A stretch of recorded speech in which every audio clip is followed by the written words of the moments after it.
Welcome to the Crypto Nest. So let's go and check Bitcoin. That's how the uptrend does it look like. Okay, so let me do that now.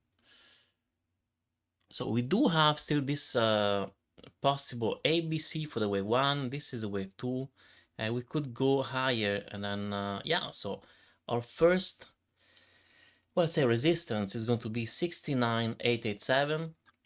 Now, after that, we're going to see if this is indeed just a correction and going for a new lower low, which is going to bring us anywhere between, yeah, well, I mean, this is extreme, 37, 640 and 48, 656. It's one possible way of counting. This is more the bearish one, but I mean, bearish, it depends how you see it. A chance to buy Bitcoin from the current price to, let's say, a 25% discount. Well, you know, that's not going to happen very often. So this is for that scenario. And now we're having this scenario 1. This was a pullback for the wave 2. And now this is a wave 3. And yeah, so I think for the moment I can put an uptrend line here. Going to let me see, remove the 0.5 so I can clearly see my points. So yeah, something like that.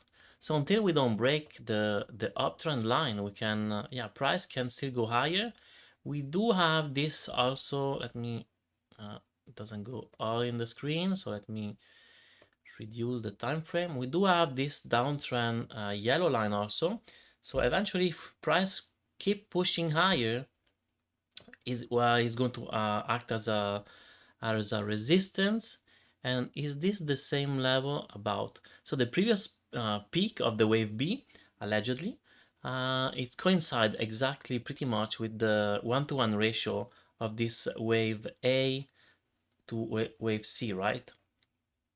So once again, it's all this movement as a wave A, this is the B, and all this is a C, and ideally it would go to the 1-to-1 ratio. So this is for the bearish.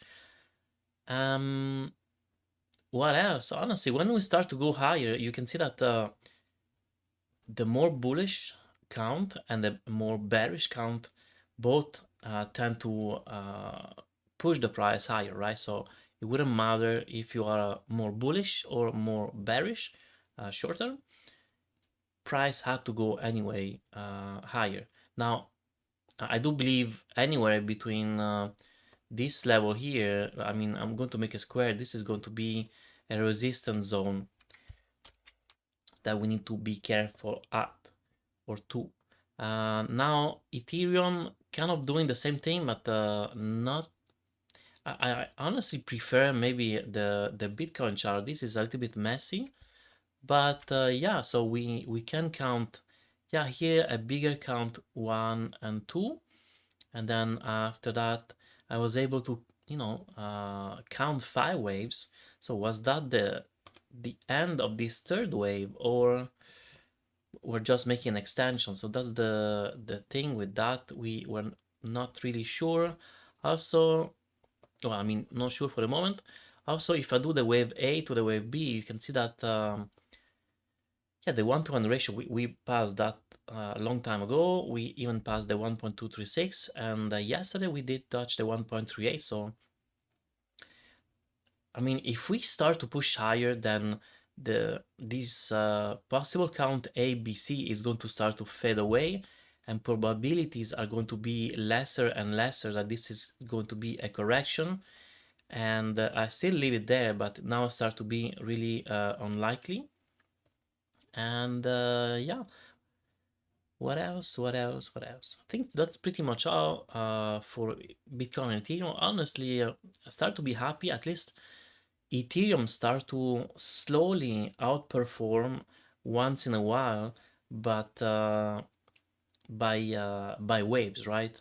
But if we compare the chart, yeah, Bitcoin much nicer, cleaner, you know, a straight uptrend, and Ethereum, you can see that it's, you know, once again, you can see for the moment a 3-wave, possibly maybe beginning of the 5th one. We could say that this was the 1, this is the 2, 3, 4, and now we're pushing 5. So that would be amazing, but let's see how it goes. Honestly, this one was oh boy, was a messy. But I mean, there is a case that, you know, this could have been a 1, 2. This is a 3, 4, and 5. So we shall see. We shall see. And for sure, 5 waves is better than 3. Make it more reliable. But this is not very impulsive, right? So for the moment, unfortunately. Alright, so this is pretty much all for Bitcoin and Ethereum. Hopefully you enjoyed the video. Please like, subscribe, and hit the notification bell. And have a good day.